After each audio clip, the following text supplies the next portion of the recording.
Tentunya dari pendapatan-pendapatan itu Pak, kita mau tahu sumber-sumber utama PAD Kota Makassar dan juga bagaimana kontribusi masing-masing terhadap total pendapatan itu seperti apa Pak Firman? Jadi perlu kami sampaikan bahwa pendapatan asli daerah itu terdiri dari 4 komponen. Yang pertama itu pajak daerah, kedua retribusi daerah, yang ketiga hasil pengelolaan kekayaan daerah dan lain kekayaan daerah yang dipisahkan.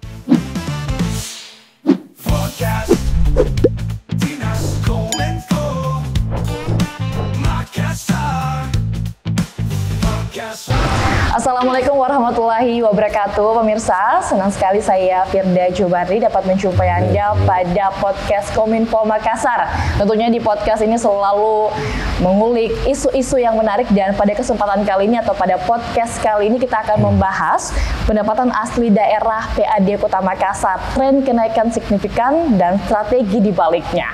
Pemirsa, kita harus mengetahui dulu PAD merupakan sumber pendapatan resmi dari daerah yang nantinya pendapatan ini akan menunjang membiayai pelaksanaan kegiatan pembangunan otonomi daerah. Dan di Kota Makassar sendiri ini yang merupakan pusat pertumbuhan ekonomi di kawasan Indonesia Timur memiliki tren kenaikan PAD yang cukup signifikan dalam beberapa tahun terakhir. Dan untuk mengetahui apa saja faktor-faktor tren kenaikan signifikan PAD di Kota Makassar dan kemudian juga bagaimana strateginya dan implementasinya dan tentu juga tantangannya, langsung saja kita bersama dengan narasumber kita pada podcast kali ini, yaitu Kepala Badan Pendapatan Daerah Bapenda Kota Makassar, Bapak Firman Hamid Pagara. Assalamualaikum Pak Firman. Waalaikumsalam warahmatullahi wabarakatuh. Apa kabar nih Pak? Kabar baik Mbak Firman. Di musim hujan ini cuaca lagi buruk sekali, alhamdulillah kabarnya baik. Siap. Pak, tentang PAD Kota Makassar ini langsung saja kita bercerita tentang beberapa tahun terakhir ini PAD Kota Makassar mengalami kenaikan yang signifikan bahkan. Bagaimana nih Pak untuk data terbarunya seperti apa? Jadi alhamdulillah pemerintah Kota Makassar di tahun 2023, Desember 2023 berhasil membukukan atau menghasilkan pendapatan asli daerah di angka 1,5 triliun sekian-sekian. Ini sudah sangat jauh kenaikannya apabila dibandingkan dengan beberapa tahun-tahun sebelumnya. Sebagaimana kita ketahui bersama, di pemerintahan Wali Kota Makassar sekarang Pak Muhammad Ramdan Purnoanto di 2014 itu PAD Kota Makassar masih di angka sekitar 600 hingga 700 miliar. Dan sekarang sudah berada di angka 1,5 triliun sekian-sekian, dan memang ada beberapa program-program yang kami laksanakan dan alhamdulillah ini berhasil menjadi salah satu peningkatan PAD yang ada di Kota Makassar. Tentunya dari pendapatan-pendapatan itu Pak, kita mau tahu sumber-sumber utama PAD Kota Makassar dan juga bagaimana kontribusi masing-masing terhadap total pendapatan itu seperti apa Pak Firman? Jadi perlu kami sampaikan bahwa pendapatan asli daerah itu terdiri dari 4 komponen. Yang pertama itu pajak daerah, kedua retribusi daerah, yang ketiga hasil pengelolaan kekayaan daerah dan lain kekayaan daerah yang dipisahkan. Untuk komponennya sendiri, dari 100% 4 komponen itu, pajak daerah selalu menempati di angka 80% sekian-sekian.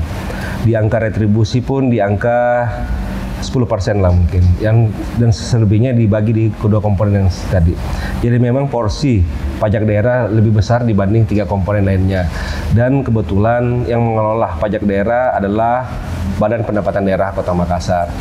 Jadi dari 1,5 triliun yang kemarin dihasilkan di akhir tahun 2023 di Desember, Bapenda sendiri di pajak daerah membukukan di angka 1,39 triliun sekian-sekian. Ya. Dan semoga kami berharap di tahun 2024 di akhir Desember nanti ini angkanya tentu saja kami berharap di atas tahun-tahun sebelumnya. Dengan harapan kalau tahun kemarin kita dapat 1,5 T, ya mudah-mudahan dapat 1,6 T lah. Harapnya ya Pak. Seperti itu. Ada sektor lainnya lagi Pak yang membantu peningkatan dari PAD Kota Makassar sendiri selain pajak gitu yang menunjang kenaikan PAD Kota Makassar saat ini? Kalau dari PAD cuma pajak daerah tadi itu, yang lainnya retribusi dan lainnya tuh itu cuma 4 faktor itulah dalam PAD. Ya, kalaupun mungkin yang lain ya mungkin karena saling berkaitan antara satu sama lain, misalnya antara okupansi hotel itu sudah masuk di pajak hotel, dan pun juga misalnya banyaknya hiburan-hiburan yang ada di Kota Makassar itu sudah masuk di pajak hiburan seperti itu. Dari pajak hotel, kemudian pajak hiburan, dan juga ada pajak untuk restoran, Pak. Iya. Dari sektor ini yang paling berkontribusi untuk meningkatkan PAD ini yang mana, Pak? Kalau dilihat dari angka target pendapatan, yang berperan selalu menjadi angka terbesar itu di sektor pajak bumi dan bangunan, PBB, dan BPHTB, Biaya Tanah Perolahan Bangunan, dan juga di pajak restoran. Pajak restoran. Ya. Oke Pak, kita sudah berbicara tentang PAD, kemudian tren terbaru di beberapa tahun terakhir. Tentunya ada kebijakan-kebijakan yang menunjang terjadinya kenaikan dari PAD sendiri ini. Kebijakan dan inovasi apa saja yang telah dicanangkan ini, Pak? Jadi kami dipercayakan menjabat di Bapenda di akhir tahun 2021. Di tahun 2022 kami membuat suatu terobosan inovasi yang bernama Pakinta. Pakinta inilah singkatan dari pajak terintegrasi dan terdigitalisasi. Dengan maksud juga Pakinta inilah bahasa Makassar, jadi tujuannya memang apabila diartikan secara bahasa Makassar itu artinya menghentak wajib pajak untuk senantiasa membayarkan pajaknya. Jadi Pakinta adalah sebuah terobosan aplikasi untuk masyarakat membayarkan pajaknya kapan saja, di mana saja, tepat waktu dan tepat jumlah. Jadi kami melihat beberapa kondisi, misalnya masyarakat yang ingin membayarkan PBB-nya, pajak bumi bangunannya, misalnya angka PBB-nya itu di angka 50.000 atau 100.000 lah. Mereka mengeluarkan ongkos transportasi, konsumsi, dan lain-lain itu bisa hampir sama dengan ongkos pajak bumi bangunan yang akan mereka bayar. Jadi dengan alasan-alasan seperti itulah makanya kami membuat terobosan di tahun 2022 bernama Pakinta, pajak terintegrasi dan terdigitalisasi, dan alhamdulillah hal ini mendapatkan apresiasi, terbukti dengan 3 kali pemerintah Kota Makassar mendapatkan penghargaan dari Kemenko Perekonomian dan juga Bank Indonesia dalam hal TP2DD, Tim Percepatan Perluasan Digitalisasi Daerah. Dalam 3 tahun berturut-turut, 2 kali juara 1, 1 kali juara 2.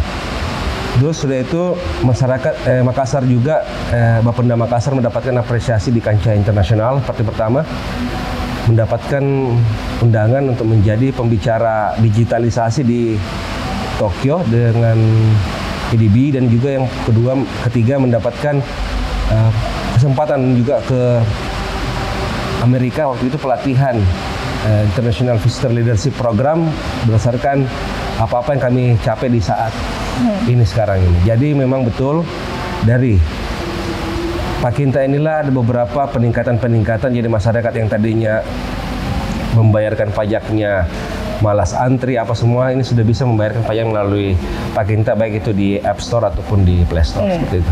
Sejauh apa nih Pak, ini Pakinta mempengaruhi daya masyarakat untuk membayar pajak, kemudian juga nantinya untuk bisa meningkatkan PAD Kota Makassar? Jadi Pakinta ini adalah suatu aplikasi untuk membayarkan pajaknya, utamanya pajak bumi dan bangunan. Karena kebanyakan hampir seluruh wajib pajak, yang paling banyak wajib pajaknya itu wajib pajak bumi dan bangunan. Karena setiap rumah memiliki wajib pajak bumi dan bangunan. Dan sekarang di era saat ini digitalisasi juga membutuhkan percepatan pembayaran. Makanya dengan dasar inilah kami bekerja sama MOU dengan beberapa merchant seperti misalnya GoPay, Tokopedia, Link Aja, ShopeePay, dan lain-lain untuk memasukkan kanal-kanal pembayaran ini ke dalam aplikasi Pakinta sebagai salah satu fitur pembayaran PBB. Jadi apabila masyarakat ingin membayarkan PBB-nya masuk melalui Pakinta, di situ ada metode pembayarannya melalui apa? Bisa QRIS, bisa Tokopedia, GoPay. Kan masyarakat sekarang sudah mulai terbiasa dengan adanya merchant-merchant seperti ini. Jadi secara tidak langsung juga dalam membayarkan pajak, mungkin mereka lagi buka Tokopedia atau apapun itu, terus ada pajak, bayar aja. Langsung bisa bayar pajak. Selain untuk kita meningkatkanlah intensitas masyarakat untuk membayar pajak seperti itu. Selain untuk Pakinta ini Pak, kan ini bisa membuat masyarakat daya tariknya, kemudian juga keinginannya untuk membayar pajak ini tinggi. Apakah ada terobosan-terobosan lain yang mungkin yang dijalankan saat ini yang menunjang juga Pakinta ini? Ya, jadi awalnya kami membuat Pakinta ini karena memang untuk membantu masyarakat membayarkan wajib pajak PBB-nya. Seiring waktu di tahun 2024 sekarang Pakinta sudah kami updating beberapa fitur-fiturnya, jadi bukan cuma PBB yang ada di situ, semua jenis pajak sudah ada di situ, dan masyarakat sudah bisa mendaftarkan juga menjadi wajib pajak secara online di situ. Dan sekarang juga apabila masyarakat sudah membayarkan PBB-nya, itu sudah langsung bisa diunduh resinya di Pakinta tersebut, seperti itu. Sangat efisien sekali ya Pak untuk jadi membayar pajak. Kami terus berekspand atau berimprovisasi di aplikasi Pakinta ini, sehingga apa-apa yang menjadi keinginan masyarakat bisa dimasukkan semua dalam aplikasi Pakinta. Ya, karena memang setelah dikaji ternyata memang kenaikan signifikan PAD ini dari PBB, ya, kemudian juga ternyata dari PBB tuh harus dari masyarakatnya sendiri yang sadar. Betul. Dan Bapak Pemda membuat terobosan Pakinta untuk mengundang masyarakat membayar pajak. Apalagi kan era digital kan, jadi masyarakat yang sudah mulai melek inilah. Tapi sampai saat ini Pak, ada kendala gitu dari Pakintanya sendiri ini untuk menjalankannya dari masyarakatnya begitu Pak? Pernah ada keluhan atau seperti apa Pak?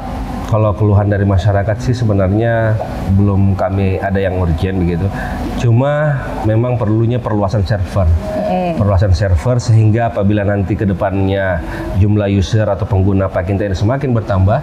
Sekarang kemarin dirilis akhir tahun kemarin itu sudah di angka 6.000 pengguna baru yang menggunakan, dan kami terus melakukan sosialisasi baik itu melalui kecamatan ataupun kita juga masuk ke dalam area mall. Jadi untuk mensosialisasikan semua ini, masyarakat sudah mulai banyak mengunduh. Jadi tentunya kesiapan server dan kesiapan utilitas lainnya juga perlu kami siapkan ke depannya. Seperti itu. Pak, tentunya kita tidak bisa menampik bahwa banyak masyarakat yang juga belum paham tentang teknologi. Bagaimana cara mengatasi itu, Pak? Jadi kami juga membuka pelayanan di kecamatan. Ada semua kecamatan yang ada di Kota Makassar. Bapenda Kota Makassar juga membuka gerai di situ. Jadi untuk apabila ada masyarakat yang ingin membayarkan pajaknya, itu bisa diarahkan di situ juga. Baik juga tadi kami bilang di pusat perbelanjaan, di mal-mal itu pun kalau ada masyarakat, kami mengajarkan, memberikan informasi bahwa sekarang sudah bisa loh Pak, di sini Bapak tidak perlu lagi jauh-jauh datang ke kantor ataupun ke kantor bank atau kantor pos untuk hanya membayarkan pajak bumi dan bangunannya. Saya ini memudahkan masyarakat. Jadi dari hal kecil ya Pak, kita menggali dari akarnya bagaimana ini bisa terkumpul, dan juga tentunya PAD Kota Makassar ini juga nantinya untuk masyarakat sendiri. Jadi kita terus berinovasi dan membuat kebijakan-kebijakan yang tentunya sangat gampang untuk dilaksanakan di masyarakat, bahkan dari lapisan terbawah. Ya pemirsa, kita jeda dulu. Nanti selanjutnya ini kita juga akan membahas lebih dalam tentang bagaimana kenaikan signifikan PAD Kota Makassar. Tetaplah bersama kami.